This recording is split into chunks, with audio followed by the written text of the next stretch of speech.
안녕하십니까. 6월 30일입니다. 수요일 말씀 묵상 함께 시작하겠습니다. 6월이 이제 마지막 날이 되었습니다. 정확하게 2021년이 또 절반이 지나가네요. 그동안 또 여러 가지 경험과 또 여러 가지 변화를 겪으셨을 텐데 그 가운데 하나님의 은혜와 하나님께서 주시는 깨달음으로 가득 찬 6개월이 되셨기를 기도합니다. 이제 또 새롭게 일어나서 나아가야 되지 않겠습니까? 매일매일이 새롭고 또 매달매달이 새롭고 그 새로운 삶을 통해서 하나님을 새롭게 만나는 그런 귀한 성도님들 되시기를 기도합니다. 오늘 본문은 예레미야 22장 20절부터 30절까지 말씀입니다. 여전히 이제 예레미야서는 그 멸망에 대해서 이야기를 하고 있는데요. 근데 이 멸망에 대해서 이야기할 때 이것이 어떤 의미를 가지고 있는지를, 그러니까 세계사적인 의미를 한번 다뤄보는 시간이 되었으면 합니다. 함께 말씀을 보겠습니다.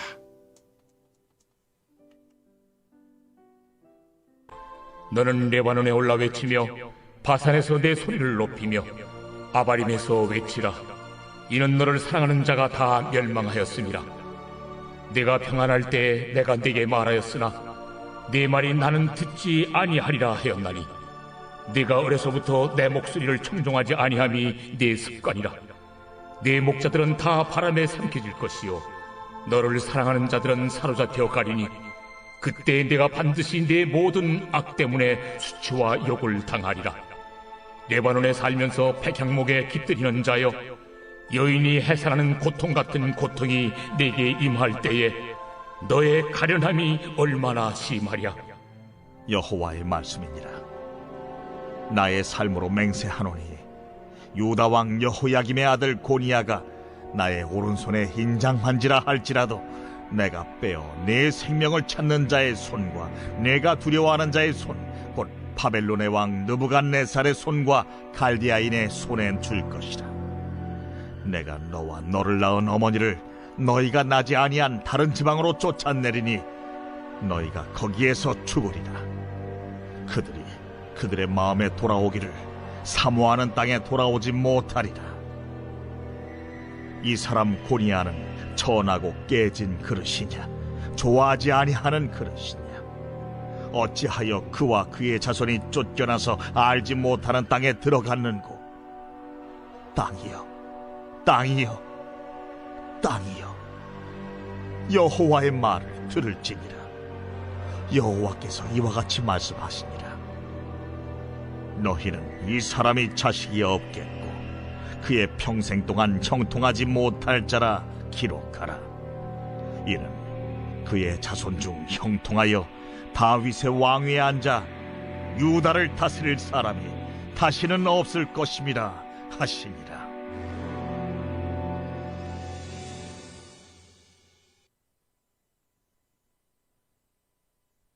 네, 이제 왕과 선지자들의 패망에 대해서 다루고 있는 부분 계속 이어가고 있습니다. 23장까지 계속해서 왕들, 아마 내일 본문까지는 왕에 대해서 다룰 것이고 그 다음에는 선지자에 대해서 또 다루어지게 될 텐데요. 이들이 이제 선지자들에 대해서 다뤄지게 되겠죠. 자, 오늘 본문을 이해하기 위해서 일단 이 그림 다시 한번 보도록 하겠습니다. 지금 이 영어로 이 팔레스타인이라고 되어 있는 이 지역이 이제 지금의 그 이스라엘, 그러니까 현재 이 성경에서 이스라엘 지역이죠. 이 지역이 가지고 있는 그 문명사적인 의의가 있습니다. 그 의미가 있습니다. 어떤 것이 있느냐면 옛날 그 학교 다니실 때 세계사 시간 혹시 기억나시는지 모르겠습니다만은 세계의 4대 문명이 있습니다. 4대 문명 하면 어떤 것이 있습니까? 예. 메소포타미아 문명, 이집트 문명, 그리고 인더스 문명, 황하 문명, 이 네 가지죠. 이 네 가지 중에서 이 문명이 두 가지 문명은 아주 가까운 데에서 마주보고 있습니다. 물론, 이게 메소포타미아 문명이에요. 이 지역이. 그리고 이 지역이 이집트 문명입니다. 물론 이쪽으로 조금만 더 가시면 이쪽에 이제 인더스 문명, 인도가 있어요. 어쨌든 이렇게 문명들이 붙어 있고, 그리고 황하 문명은 좀 떨어져 있죠. 중국에 떨어져 있는데, 자, 이스라엘 지역은 이 지역입니다. 이 지역이고, 메소포타미아 문명은 여기서 발행했다고 할 수 있고, 이집트 문명은 여기서 발행했다고 할 수 있죠. 모두 다 강을 중심으로, 이건 티그리스, 유프라테스 강을 중심으로, 그리고 이것은 나일 강을 중심으로 이 문명이 발생하는데, 이 두 문명이 서로 충돌하는 곳이 어디냐? 바로 이곳입니다. 두 문명이 만나는 곳이 바로 이스라엘 땅인 것이죠. 왜 꼭 여기서 만나냐? 이 지역은 사막이거든요. 사막은 사람들이 안 가지 않습니까? 이렇게 소위 말하는 비옥한 초승달 지역이라고 불리는데요. 초승달처럼 이렇게 휘었잖아요. 이 비옥한 초승달 지역에 문명이 발생하는데, 메소포타미아 문명과 이집트 문명이 서로 만나는 접점에 이스라엘이 위치하고 있습니다. 그리고 이 강력한 두 문명 사이에 샌드위치가 되어 있으니까 상당히 어렵겠다라고만 생각하실 수 있는데, 이 위치가 꼭 어려운 위치만도 아닙니다. 왜냐하면 원래 강자들 사이에 있으면, 강자는 또 부한자들이니까 부한자들과 부한자들 사이에서 상당히 유익을 누릴 수가 있는 거죠. 물론 끊임없이 양쪽의 세력으로부터 자기들 편에 붙으라는 요구를 당하게 될 겁니다. 너 우리 편에, 너 우리 편에, 이런 일을 당하는 거죠. 하지만 이들은 그 위치를 정확하게 유지하면서 또 나름대로 강한 힘도 갖고 있어야 되죠. 어느 한쪽에 먹히지 않을 수 있는 그러한 강한 힘을 가지기만 한다면 굉장한 번영을 누릴 수도 있는 자리가 바로 이런 자리입니다. 이쪽에서도 어쨌든 이쪽과 거래를 해야 되고, 이쪽에서도 이쪽과 거래를 해야 되지 않습니까? 또 이쪽에서 이쪽과 거래를 하려면 결국 여기를 통과하지 않으면 안 되는 환경이라면, 그러면 이 지역은 그야말로 상업의 중심지가 되는 것이고, 그야말로 번영한 땅이 될 수가 있는 거죠. 사실은 솔로몬의 영광이란 것이 어떻게 가능했는가? 바로 그거죠. 이 이집트 문명과 메소포타미아 문명 사이에 있는 중개 무역이 솔로몬 시대에 정말 활발하게 일어났기 때문에 이것이 부유한 땅이 될 수 있었던 겁니다. 단 여기가 약해버리면 어떨까요? 자기 힘이 없어. 그럼 어떻게 됩니까? 예, 먹히겠죠. 서로 오히려 전쟁터가 되어버릴 수 있다는 문제는 있습니다. 자, 이스라엘이 이런 강력한 두 세력 사이에서 왕국을 이루고 번영을 누릴 수 있었던 힘은 무엇입니까? 하나님을 믿었기 때문이죠. 여호와 하나님의 보호하심에 힘입었기 때문입니다. 하지만 여호와 하나님의 은혜는 요시야 왕까지였습니다. 요시야가 애굽과의 전투에서 전사를 했고, 그리고 유다는 실질적으로 망한 것이나 다름이 없었어요. 즉 어느 한쪽에 먹히면 여기는 이제 끝나는 거거든요. 근데 이 애굽이 요시야를 이김으로써 애굽에 의해서 이 지역이 먹혀버린 겁니다. 그러니 어떤 일이 벌어집니까? 요시야의 아들 살룸, 어제 본문에서 나왔습니다. 살룸이, 한번 써볼까요? 자, 이게 펜이 아니고 마우스예요. 그래서 안 써지는데요. 살룸이 이집트로 끌려갑니다. 그렇죠? 그리고 여호야김이라는 자가 11년간 통치를 하다가 다시 여호야김이 죽고 난 다음에 여호야김의 아들 요시야의 손자인 여호야긴, 여기서는 고니야라고 나옵니다. 고니아는 어디로 갑니까? 예, 이쪽으로 끌려갑니다. 이번에는.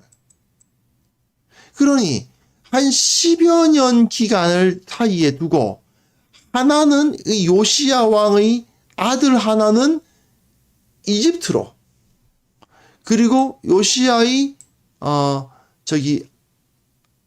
손자는 바벨론으로 양쪽으로 끌려가는 모습을 볼 수가 있습니다. 즉, 그 위치를 유지할 수가 없고 결국 양쪽에 의해서, 양쪽의 힘에 의해서 찢겨버리는 그런 모습을 볼 수가 있죠. 이게 바로 이스라엘, 이 유다의 운명이었던 겁니다.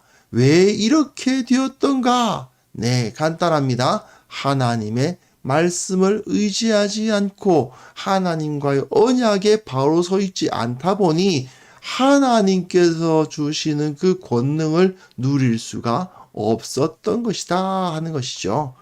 자, 20절부터 22절까지 내용 보시면요. 너는 레바논에 올라 외치며 바산에서 내 소리를 높이며 아바림에서 외치라 되어 있는데요. 레바논, 바산, 아바림 이 지역은 모두 다 번영, 아주 풍족한 땅. 정말 레바논 하면 백향목이 자라고 바산 하면 들판이 끝내주고 아바람 하면 여기서 그 농사가 잘 되는 그런 땅들을 말하는 겁니다. 그런데 거기서 외치라는 것입니다. 지금은 뭔가 좀 풍요로운 것 같고 그리고 그 과거의 영광, 솔로몬의 영광이 기억이 나지 않습니까? 그 솔로몬의 영광을 회상하면서 외치라는 것이죠. 너를 사랑하는 자가 다 멸망하였다. 너를 사랑하는 자가 누굴까요? 이 너라는 존재가 누군지가 좀 상당히 애매합니다만은 사실은 이거를 예루살렘을 예레미야가 아니고요. 예레미야가 아니라 예루살렘을 의인화한 것이라고 보는 것이 좋을 것 같습니다. 예루살렘 성을 사랑하는 자 누굴까요? 예루살렘 성에서 살던 사람들. 예루살렘을 좋아하니까 거기서 살잖아요. 그 사람들이 어떻게 됩니까? 다 멸망하였습니다. 멸망하였고 내가 평안할 때에 내가 말하였으나 평안할 때 레바논, 바산, 아바림 네 이런 평안하고 부유할 때 미리 너에게 말했다. 네 말이 나는 듣지 아니하리라 하였다. 너는 내 말을 어려서부터 내 목소리를 안 듣는 것이 네 습관이구나. 이 예루살렘 성 또는 이스라엘 민족을 이 너라는 말로 이제 의인화시킨 거죠. 이들은 하나님의 말씀을 안 듣습니다. 그러니 어떻게 됩니까? 내 목자들은 다 바람에 삼켜질 것이요. 목자 하면 이제 지도자들을 말하는 거죠. 왕과 이제 귀족들, 그들이 지도자들은 다 삼켜지고 그리고 너를 사랑하는 자들, 그 안에 살던 자들은 다 사로잡혀 갈 것이다. 그때 네가 반드시 네 모든 악 때문에 수치와 욕을 당하리라. 이런 말씀이 기록되어 있습니다. 결국은 수치와 욕을 당할 수밖에 없다라는 메시지가 여기서 주어지는 거죠. 왜 그렇습니까? 예. 이거죠. 네 말이 나는 듣지 아니하리라. 하나님의 말씀을 나는 안 들을 거야 했기 때문인 거죠. 말씀 듣지 않으니 결국 망하는 겁니다. 그 다음 본문 보시면요. 레바논에 살면서 백향목에 깃들이는 자여. 레바논에 산다는 말은 이제 풍요로운 땅에 산다는 뜻이고요. 실제로 예루살렘 거민들이나 왕들이 레바논에서 살았던 것은 아니죠.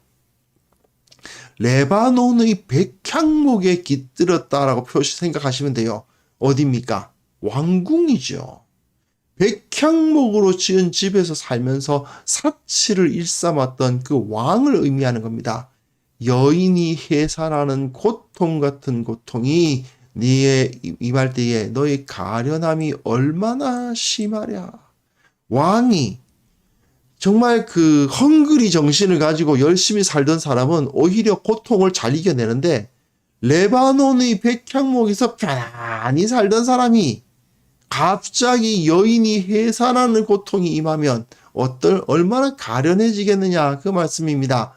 여호와의 말씀이니라 나의 삶으로 맹세하노니 유다 왕 여호야김의 아들 고니야가 이 고니야가 누구였어요? 나중에 왕은 여호야긴이라는 이름으로 그죠? 여호야김 아버지 이름은 여호야김이고요. 아들 이름은 여호야긴입니다. 예. 이 고니야가 원래 이제 어릴 때 이름일 거고 이제 왕이 되면서 여호야긴이라고 불리게 됐겠죠. 나의 오른손에 인장반지라 할지라도 내가 빼어 내 생명을 찾는 자의 손과 네가 두려워하는 자의 손 곧 바벨론 왕 느부갓네살의 손과 갈대의 아인의 손에 줄 것이라.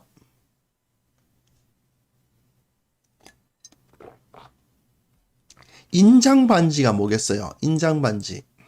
도장 같은 겁니다. 늘 손에 끼고 다니면서 그 왕권을 어떤 그 조서를 반포할 때 거기다 도장을 꽝 찍기 위해서 사용하는 것이 인장반지인데 이 인장반지가 고니야다 이거예요. 그 정도로 중요하고 그에게 하나님의 권세가 임하고 그가 하나님 나라의 왕으로서의 위치를 차지한 자라 하더라도 그걸 빼가지고 느부갓네살이라는 이름 자체가요, 느보신이여 그의 이 지계석을 보호하소서 뭐 그런 의미인데요. 그 땅을 보호해 주소서 그런 뜻이거든요. 느보신, 느부갓네살, 느보신을 찬양하는 느보신에게 뭔가를 기도하는 그런 이름이거든요.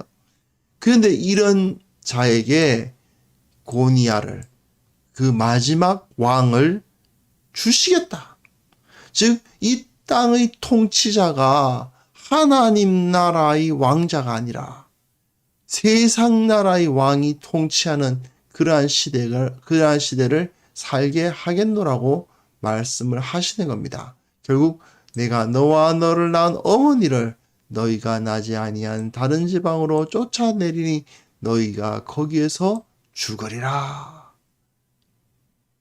다시 돌아오지 못한다는 것입니다. 자, 어제 본문에서 살룸이라고 되어 있는 여호아하스는 애굽으로 끌려가서 거기서 죽으리라. 그리고 오늘 본문에서 고니야라고 되어 있는 여호야긴은 바벨론으로 끌려가서 죽으리라.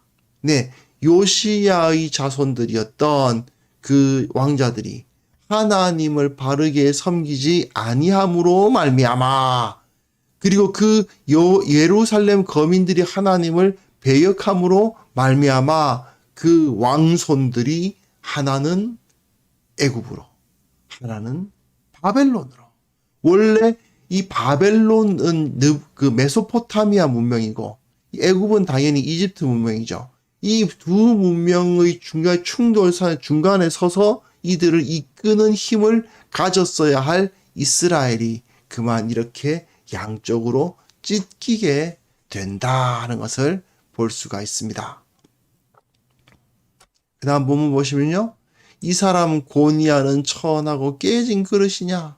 좋아하지 아니하는 그릇이냐? 어찌하여 그와 그의 자손이 쫓겨나여서 알지 못한 땅에 들어갔는고? 예레미야는 사실 고니야를 불쌍히 여겼을 것 같기도 합니다. 그러니까 여호야긴을요. 왜냐하면 사실 여호야김 그 아버지가 죽었을 때 여호야긴 18세였어요. 18살이었어요. 18살에 이 자기가 왕이라고 세워졌는데 이미 바벨론에 의해서 포위가 돼 있어요. 바벨론에 의해서 포위되어 있고 아버지가 죽었는데 어떻게 죽었는지 정확하게 기록은 되어 있지 않지만 아마도 그 신하들에 의해서 죽었던 것 같아요. 그럼 자기가 왕이 돼서 자신의 역할은 뭐예요? 바벨론 앞에 나가서 항복하는 거예요. 그거밖에 자기가 할 수 있는 역할이 없었던 왕이에요. 18살짜리. 그러니 안타깝죠. 예, 불쌍합니다. 그러니 여기 가운데 예레미야가 그에 대한 연민의 정이 표현되어 있어요. 땅이여, 땅이여, 땅이여. 이 표현도요, 굉장히 재밌습니다. 이 셋으로 표현하고 있지 않습니까? 이 땅을 거의 3등분하고 있죠. 예, 메소포타미아 지역의 바벨론과 이집트, 그리고 이 이스라엘 땅을 말하는 겁니다. 셋으로 나뉘어진 이 땅에 여호와의 말을 들을지어다. 여호와께서 이와 같이 말씀하시니라. 너희는 이 사람이 자식이 없겠고 그의 평생 동안 형통하지 못할 자라 기록하라. 네, 여호야긴 이 사람에 의해서 다윗의 왕조는 끊어집니다. 그가 끝이에요. 이는 그의 자손 중 형통하여 다윗의 왕위에 앉아 유다를 다스릴 사람이 다시는 없을 것임이라. 실제로 고니야, 그러니까 이 여호야긴에게 아들이 없었는지는 잘 알 수 없는데요. 분명한 것은 그의 아들들이 왕이 되지 못했다는 것은 분명한 사실이죠.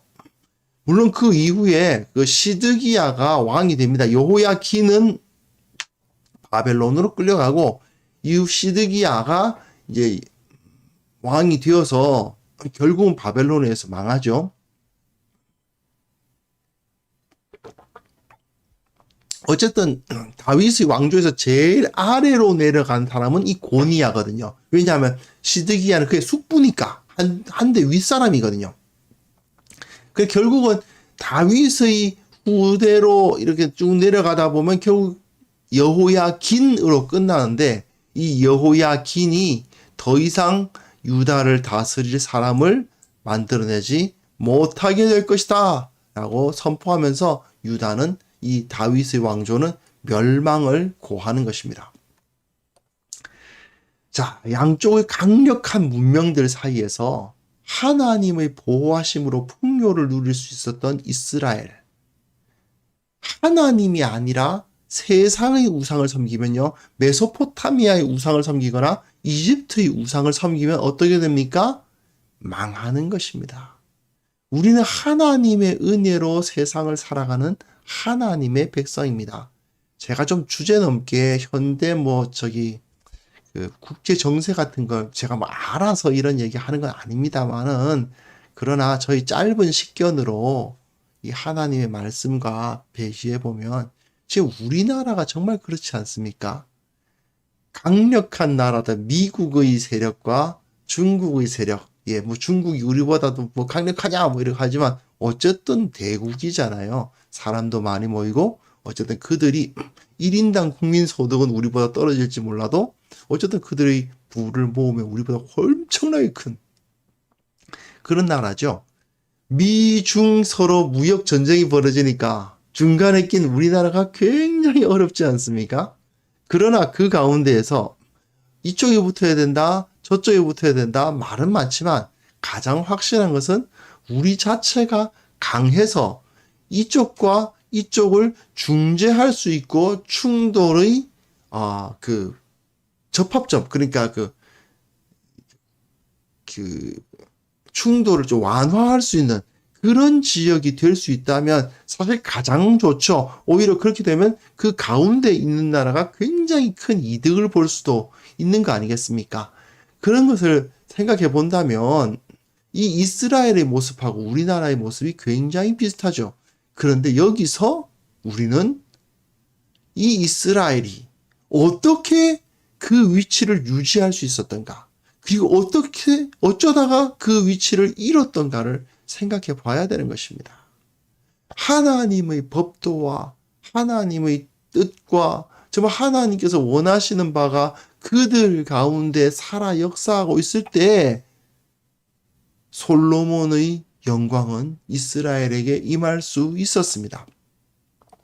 하지만 그렇지 않고 이 세상의 방식을 이리저리 따라서 이리 붙었다 저리 붙었다 하기 시작하면요, 결국은 버려지고 양쪽으로 찢길 수밖에 없는 거예요. 여호와스는 애굽으로 끌려가고 여호야긴은 바벨론으로 끌려가는 그런 찢겨버리는 상황이 나타나는 것처럼 가운데 있는 자들이 정말 바로 서지 않으면 그런 일을 얼마든지 당할 수 있다는 것을 우리가 다시 한번 생각해 보아야만 되겠습니다. 이 시간에 우리가 함께 기도했으면 좋겠습니다. 어떤 기도를 해야 할까요? 저는 기본적으로는 이 나라와 이 민족을 위해서도 기도했으면 좋겠고요. 한국 교회를 위해서도 기도했으면 좋겠습니다. 무엇보다도 우리가 이 땅 가운데 하나님의 법도가 바로 세워지기를 위해서 함께 기도하는 시간이 되었으면 좋겠습니다. 우리 기도 제목도 있지만 우리 한번 이 지도 한번 생각하면서 양쪽으로 끌려갈 수 양쪽으로 끌어당길 것 같은 그러한 상황에 있는 이스라엘이 오히려 거기서 힘을 발휘할 수 있기 위해서는 무엇이 필요했던가를 생각하면서 다시 한번 이 나라와 이 민족을 위해서 그리고 나의 삶이 주님 앞에 바로 서기를 위해서 같이 기도하는 시간이 되었으면 좋겠습니다. 기도하겠습니다.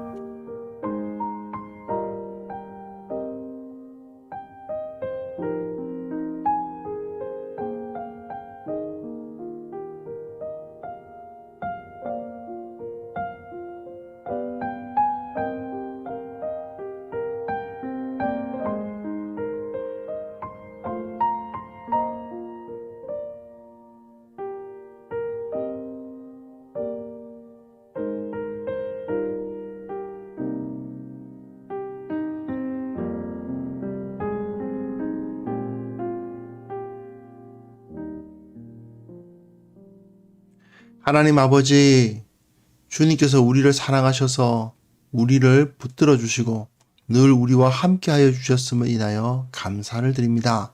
주님, 우리가 주님께서 허락하신 그 사명을 온전히 감당해야만 우리에게 주신 이 은혜를 누릴 수 있게 된다는 사실을 다시 한번 기억하게 하여 주시고 주님께서 그 깨달음으로 이 세상을 우리가 살아갈 수 있도록 도와주시옵소서. 아버지, 특별히 이 나라와 이 민족을 위해서 기도합니다.